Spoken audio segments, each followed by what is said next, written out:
You are listening to audio from The Table. If you'd like to learn more about our community or donate to this ministry, please visit thetabletx.org.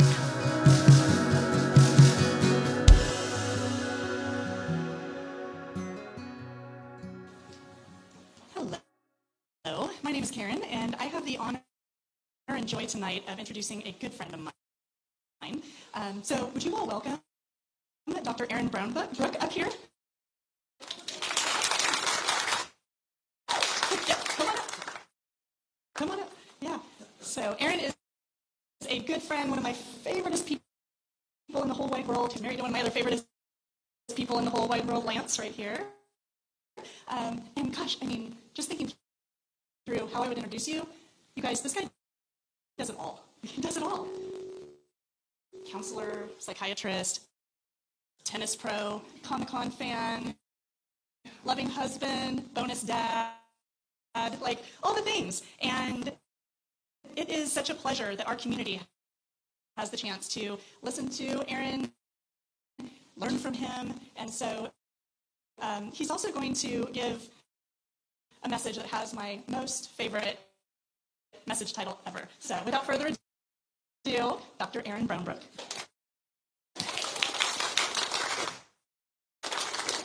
Thank you. It's always great being back here. This community has always been so supportive of me. That is how I met my husband, Lance. So thank you guys so much. It's just good to be here to give back what little that I can. So I've already been threatened to keep it short. You know, black preachers, we go forever. We do church for 2 hours. So they let me know ahead of time. This ain't it. So we're going to hop right into it. All right. Romans 12:2. This is from the New Living Translation. Don't copy the behavior and customs of this world, but let God transform you into a new person by changing the way you think. Then you will learn to know God's will for you, which is good and pleasing and perfect. So like Karen said, I am a psychiatrist. That's where I make my money. That's where I spend most of my time learning. I've also spent some time, lots of time actually, with theology and seminary. But this sermon in particular is talking about how you think. So it's going to be coming from my perspective as a psychiatrist. So we're going to talk about how you change the way you think. And I think this is exactly what Jesus had in mind when he spoke these words. Your racist ass amygdala. So, the title is actually meaningful. It doesn't just make me laugh. But when we talk about racism, it's a very charged subject. People naturally get very defensive, very upset. But humor is a defense. It's actually one of the most mature defense mechanisms. So let's use humor right off the bat. I also want us to look at racism as a brain thing, not a character thing. So I think one reason we get so upset and so defensive is because it becomes a character thing. Slightly off subject, I even had a friend of mine asking me about homophobia, and he was like, so would this be homophobic? I was like, yes. And he was like, well, what if it's connected to religion? I was like, yeah. And he was like, well, my parents think that. I was like, yes, and your parents probably think some homophobic things. I think your parents are wonderful, okay? So I'm not saying that you're a terrible person, now your whole character's messed up. So we can separate this from our character and just make it a mental thing. And that way we can address it, fix it, without having to say, you're just terrible as a whole. So let's get into it. This has basically been debunked.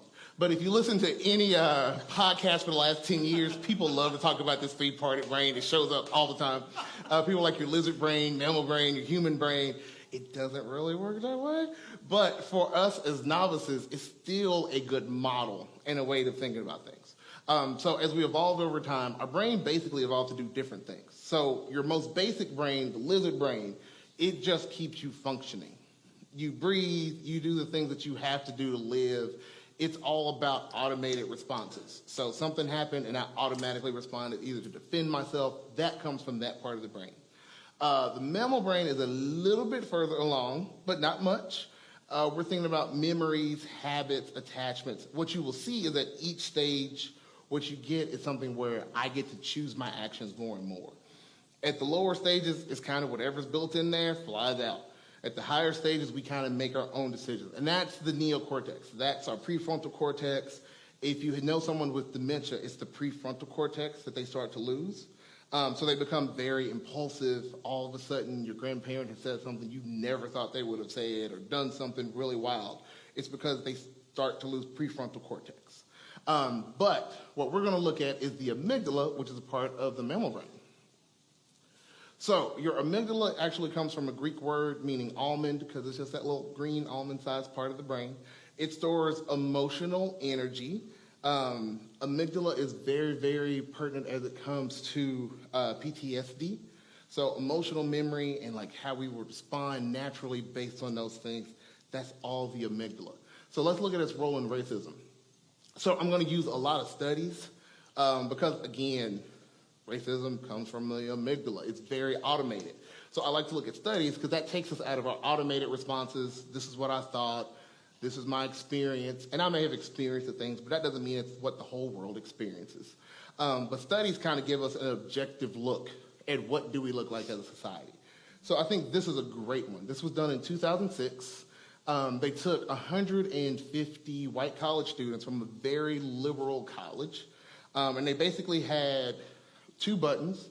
One said pleasant and one said unpleasant. So if you see a butterfly, you hit pleasant. If you see that something like vomit, then you're supposed to hit unpleasant. They also had a set of buttons that were either physical or mental. But what they did first was they would show a face. So when you see a face, you have to go through your automatic responses of what comes up then. And this is what they found out. On that next slide. These largely very liberal college students had a really hard time hitting the pleasant button when they had seen a black face first. So black face, butterfly, I'm still slower to hit the pleasant button. And that's because I have to go around my amygdala first. My amygdala has these messages that say things like, well, black people are more physical. So if I see black face, math, my amygdala says hit physical, but I'm like, no, the word is math, come back and hit mental. But we already have these ideas stored that we have to work around. So what they found out was the people who were slowest at responding when black was paired with good had the greatest amygdala activation when viewing black faces. So less amygdala reaction means fewer competing thoughts to prevent someone from pressing the left button for both black and good. So it was an amygdala thing. And this is one reason we struggle with this conversation. So we'll talk about racism, we'll talk about systemic racism and these things, and people immediately go, I'm not racist, I don't think those things. And generally, in the neocortex, in that part of your brain, you really don't. Like, you were kind of smart enough, especially as Christians, like we're smart enough to put together, we believe in a creator. Why would a creator say, well, I'm going to make these people less than those people? It doesn't make sense. And our neocortex says, absolutely, that makes no sense. These other parts of our brain just respond to what's already there. And so we don't always know what's happening in these other parts of our brain. And so we're thinking, this is the only thing that I think, and that's just not the truth. Because here's what we found out in the study. 75% of participants showed implicit bias. And this was at the very liberal college. And so what that tells us is that we just need to accept that as a part of our experience as humans. And realistically, we know that's true. If you stop now and you think about it, this is what our parents went through. And think about how trauma lasts. Think about how trauma is passed on from generation to generation. Do we really think that these ideas and this trauma has gone away just in 1, maybe 2 generations? We know better. And this is the tip of the iceberg of the trauma. We're not even talking about things that have happened way before then and all those things. So this is just part of our experience as humans here in 2022. Now, here's the kind of cool thing. Propranolol will make you less racist. So blood pressure medicines will make you less racist. And again, that just shows me that we're looking at a brain thing, not a character thing. I could literally medicate away someone's racism. Propranolol is a medication that we use for people with PTSD. What it does is block some of the automated responses that your body has when it feels anxious. If I feel anxious, I'll get shaky and sweaty, and propranolol blocks those responses. And now that that anxiety is blocked, I don't act based on what my amygdala tells me to do. Instead, I go with my prefrontal cortex that says, oh, no, this probably isn't a threat. These people probably mean really well by me, and I'm going to act accordingly. So, brain thing, not a character thing. So keep that in mind as we start getting to the really hot topics. Prepare yourself, woosah, get really calm. I redid some Bible verses to help you out. The amygdala is deceitful above all things. And it really is. I mean, it's not necessarily your heart, it's not necessarily your desires, but that part of your brain that just runs off of these old functions, it can be real deceitful. And when I would do good, the amygdala is on every hand. I mean to do well. It just doesn't always come out. And you know this in relationships. Like, I mean to go home and be loving and sweet. Before I know it, like, I'm yelling and causing trouble. So we're going to look at what happens here with police officers. Implicit bias among police officers. This is something I want us to keep in mind as we go through, because I think it's really easy in subjects where we feel uncomfortable to just project all of our stuff onto someone else. So it's easy to just look at police officers because that's nice. Because if I'm not one, it's those people. But that's why I love this quote so much. One more time, and then we're going to check this quote out. Okay, so I have become convinced that we do not have a race problem in policing. Rather, we have a race problem in society that is reflected in policing. And this is absolutely true. It occurs in the society as a whole. How we police is a function of how our society already works. Let me show you actually how true this is. So they did a study with Denver police officers. And they also used some community members basically as a control. And so what they looked at in a study very similar to the one before, they showed pictures of white people and black people. Some were holding guns, some were holding just like wallets.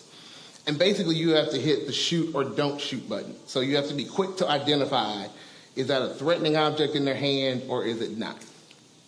So if you, go back please. So if you look at the one to my left, the very first one that you see, community members were way more prone to shoot everybody. Like, everybody just went down. So if we're looking at the police as the main problem, we're doing this wrong. This is a society thing. Realistically, police officers have been trained to not shoot way better than we have. We have no problem taking someone out. But what we do see is that both as it comes to police officers and in the community, people had a harder time not shooting when there was a black person holding an object that wasn't a gun. So even in instances where they were able to hit the not shoot button, it still took longer to get there. I had to really think it through and get to the point of saying that's not a threatening weapon. One other thing that really stood out to me, because this has become so apparent in all these Facebook and social media battles, in the very first one again, when you look at officers, you see that they're, just like we've already talked about, they're more prone to shoot at a black target than a white target. But you also see there that they didn't shoot at white targets when it was actually appropriate. So some of what we see in these fights of like, why is one person treated this way and another person isn't? It's absolutely true. It is a part of how our brains are working and how we see people. That's just an automated response. To take it a little bit further, I'll show you this next slide. So figure 1 to frame 41, and that gun image just gets a little bit more clear with each image. And so basically what you're looking at is if you show a black face first or a white face first, how long does it take me to figure out that's a gun? And so what you see basically is that if there is a prime of a white face, it took about 27 slides to get there. If you look at a prime of a black face, it took about 15. So we could figure out that that was a gun just much quicker because I am much more prone to see a threatening item when I see a black face. And then it also went the opposite direction. Now, these are things that your brain can't help. These things have been programmed in your brain from the time you were young.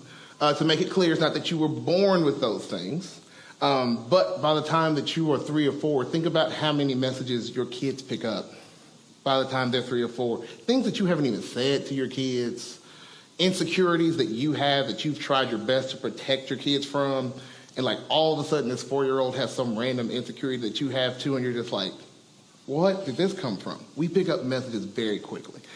And some of these messages we pick up even while we're pre-verbal.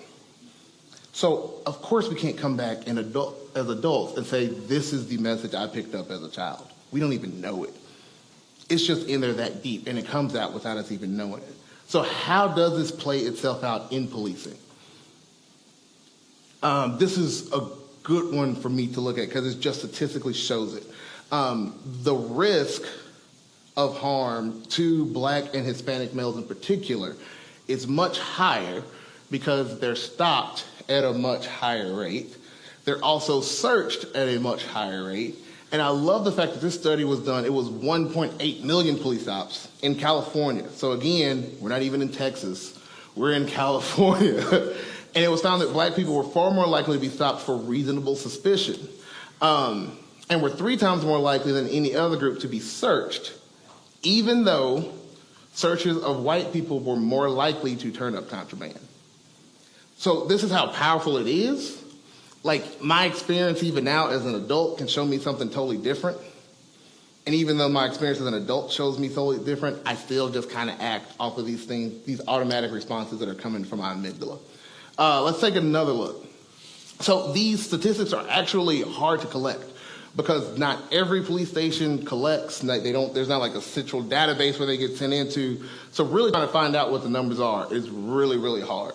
So this is one way they did it. They just looked at one area and they took what were the amount of times that a gun was drawn by white officers in this mostly Black neighborhood versus Black officers. And what you just see is that the incidence of that happening is way higher with white officers. And that's simply just because of the idea of threat and these ideas of who's threatening and who's not that we received very early on and are very hard to get rid of and even to recognize. To take this a little bit further, I want us to look at this because I think this also plays into it. This is the cross-race effect. So if you have ever said they just all look alike to me, you are correct. Don't let anybody get on you for that. They do all look alike. You are much better at spotting people and telling individual differences of someone of your own race. And so even when we're like, you have witnesses who are trying to spot someone else, if they're trying to find somebody of their own race in a lineup, they're much better at it. If they have people of a different race in a lineup, it could be any one of those people. They all look alike to me. And that's just, you see it. So on the left, the picture on the left with the brain all lit up, that's what happens when you're looking at somebody of your own race. Your brain just works better. Your brain actually works better. Now, as far as us as Americans, this is why this is so important. It's reduced by celebrity. It's reduced by background information. However, research has also shown that the neuroadaptation to faces shows continued racial outgroup homogeneity. Lots of big words. Here's the point. If you are a minority group in America, chances are that you've had enough exposure to white people in growing up that this effect begins to even out. I've seen enough on TV. I see enough in just all these places. May have grown up in Black neighborhood, whatever. You're still going to have enough exposure to white faces where this begins to even out. But it's not so for white individuals. And that's why this becomes a real important thing to remember and to recognize in America. Taking this a step further, that little yellow loop you see there, that's called your anterior cingulate gyrus. It is the part of your brain that controls empathy. What we found out, oh, perfect, yay, is that you have just naturally more empathy for people of your own race because that part of your brain will light up more. So they did this study, and basically they just induced some painful stimuli, and they followed how your brain lit up. And when you saw someone of your own race in pain, much more reaction. I can understand their pain. I can understand how they felt, but much less so with other races. So I immediately thought of George Floyd when I read this example, because I saw the impact it had on us as a society. And I think it's because his pain was so apparent. Like, we could look and just see someone who was suffering, and we all empathize with that. And so many people, because of that, just really reached out and really got going for social justice. But in many cases, that's just not what happens. And so with police brutality, you also have to account for how quickly was the officer, how quickly were we as a society even able to recognize that this person was in pain and respond to that. And so in many cases, we're just not, because our anterior cingulate gyrus isn't telling us to. And so for this one, for me, just kind of wrapped it up with how that worked. They just looked at small towns, and normally when we look at police shootings in large cities, but police shootings of minorities actually occur at a much lower rate in large cities. Why? Because there is exposure to a diverse group of people. There is more ability for empathy because I've had more exposure. In small towns, police shootings of minorities happen at a much higher rate than in larger towns because there is more exclusion. So just when we put ourselves in a position to have more empathy, these things naturally come down without people even thinking about it. All right, so I want to get a little bit into looking at solutions. I'm turning to Major League Baseball because I think they've done a great study with this that was fantastic. They looked at every pitch, I believe between 2004, 2006. It was like 2,000 something pitches. No, 2 million and something pitches. So what they found is that umpires were much nicer to pitchers of their own race, repeatedly. And so basically, if you're a pitcher, you want strikes called for you. And umpires of the same race were prone to give people of the same race more strike calls. Here's how it turned out. Let's go one more. So then, while the specific evidence of racial ethnic match preferences is disturbing, their novel analysis of the demand for discrimination was also encouraging to them. And here's why. When decisions mattered more, and when evaluators themselves were more likely to be evaluated by others, their results suggest that these preferences no longer manifested themselves. So some stadiums just have camera systems where we can track every pitch. And so after a game is over, I can see how good the umpire was. Miraculously, these umpires got way more even in those stadiums. During the playoffs, when there's large crowds, there's immediate accountability. Miraculously, they were just more ready to be fair. And so I do think what we're looking at, and we don't have it right now, there is no kind of centralized system, nothing like that, is accountability. I think that's where we have to head, because I think we're still thinking in terms of character, and you'll read the things people are like, we're just waiting for God to change hearts and all those things. That's nice. God has already just given us an ability in and of ourselves to just hold our society accountable. And accountability works. Accountability puts us back in our prefrontal cortex that goes, I don't want to get in trouble, and out of our amygdala. All right. So everybody can calm down. These next ones aren't nearly as bad. We're not talking about police anymore. We're good. All right, we're going to look at some health and wealth discrepancies just real quick. All right, so this one's real simple. Are Emily and Greg more employable than Lakeisha and Jamal? It's a great title. So they sent fake resumes off, and all they did was change the name.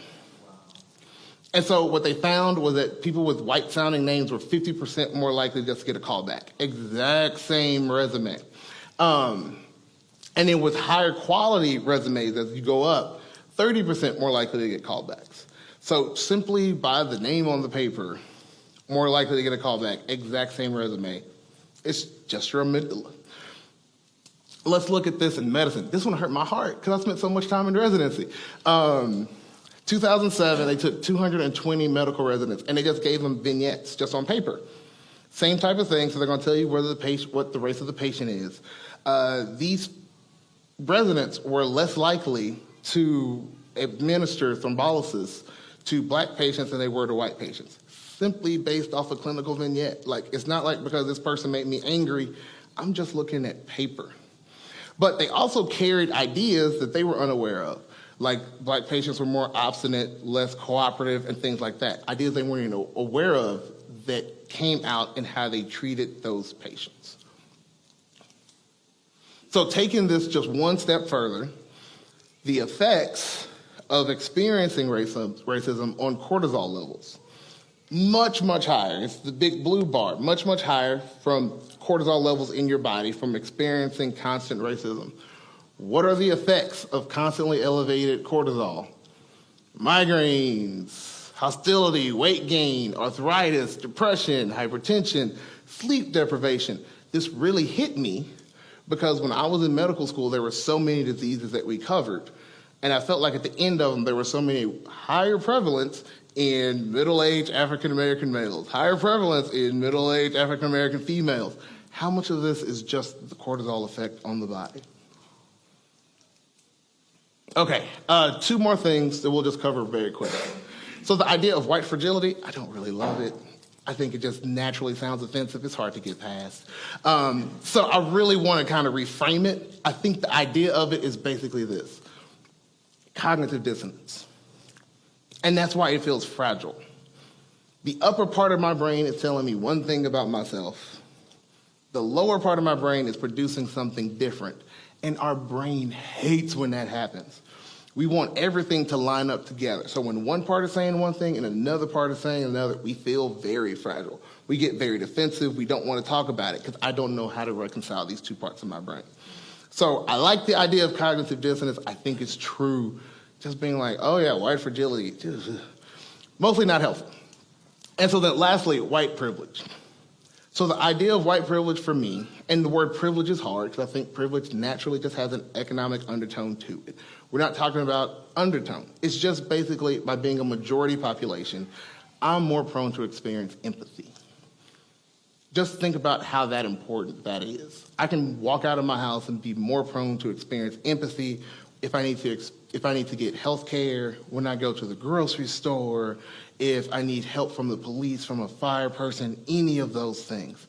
That's the privilege. I like to think of it as implicit righteousness. What is righteousness? Giving to a person what they're owed as a human. And so these are things I don't think about. So if you tell me I have privilege, I'm like, what privilege? That would make sense. I see why so many people go, the idea of white privilege makes no sense, because it's totally implicit.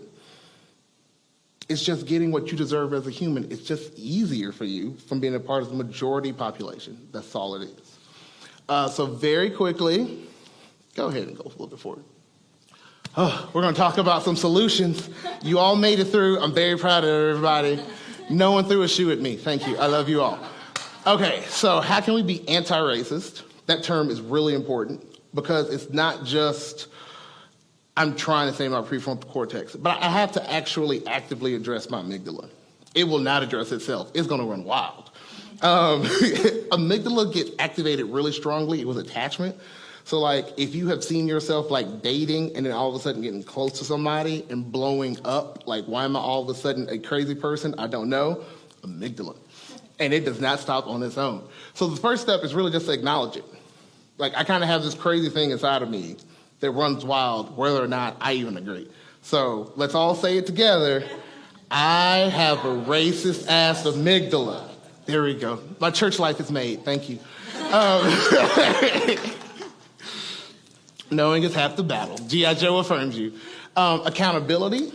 As we've seen before, accountability is huge. It makes all the difference in the world. Accountability pulls us out of our amygdala, back into our prefrontal cortex. 3, actively strengthen your prefrontal cortex. Sleeping more will make you less racist. Like, just think about that. Playing new sports, instruments, reading, meditating, all of those things will make you less racist. Just because your brain will work better. It'll work at a higher functioning level. Number 4, associate with people of other races. Very important. That anterior cingulate gyrus that we talked about before, lights up really well during like sports and things that require cooperation. So if I'm working with people of different races to all achieve the same goal, all of a sudden I'm way more empathetic. We're all in there together. All right. Thank you all so much. Are y'all able to see that? Is that going to be too small?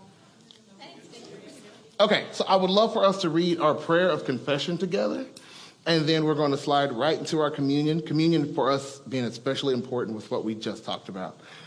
Taking this time to all just do this thing together as one community.